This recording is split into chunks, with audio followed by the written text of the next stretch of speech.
কয়েক শতাব্দী পেরিয়েছে, বিলীন হয়ে গেছে যেন মাটির সাথে রাজা নীলকণ্ঠের গল্পকথা।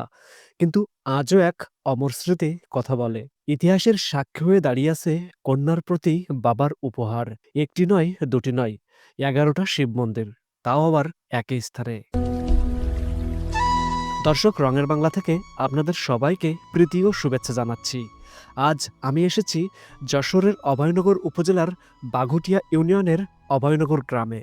এই সেই 11 শিব মন্দির, যা কিনা কয়েক শতাব্দী আগে যশোরের তৎকালীন রাজা নীলকণ্ঠ রায় তার মেয়ের আবদার পূরণে নির্মাণ করেছিলেন।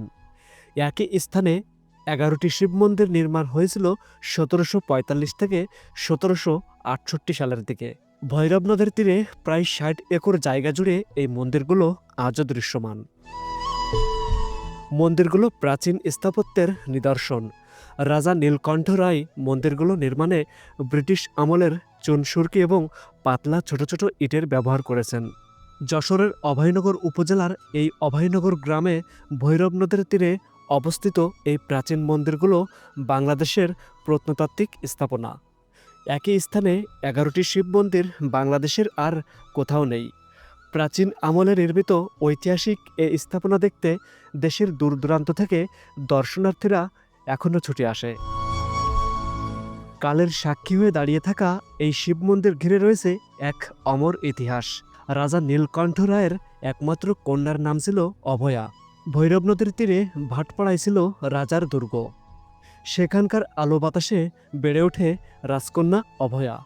একটা সময় তার বিয়ের বয়স হলো। নানা জমিদার বংশ হতে বিয়ের সম্বন্ধ আসতে লাগলো। রাজা নীলকণ্ঠ রায় ঠিক করলেন নড়াইল জমিদার বংশের নীলম্বর রায়ের সঙ্গে অভয়ার বিয়ে দিবেন। ধুমধাম করে বিয়ের আয়োজন হলো। সানাই বাজল রাজদুর্গে। কিন্তু ভাগ্যের কি নির্মমতা দেখুন। বিয়ের কিছুদিন যেতে না যেতেই অভয়ার স্বামী নীলম্বর রায় কঠিন এক ব্যাধিতে আক্রান্ত হলো। কিছুদিনের মধ্যেই তিনি মারাও গেল। রাজকন্যা অভয়ের হাতের মেহেদির রং মুছে যাওয়ার আগেই হলেন তিনি বিধবা। সে সময়ে হিন্দু ধর্মে দ্বিতীয় বিয়ের নিয়ম না থাকায় অভয়া সিদ্ধান্ত নিলেন বাকি জীবন পূজা অর্চনায় কাটাতে চাই।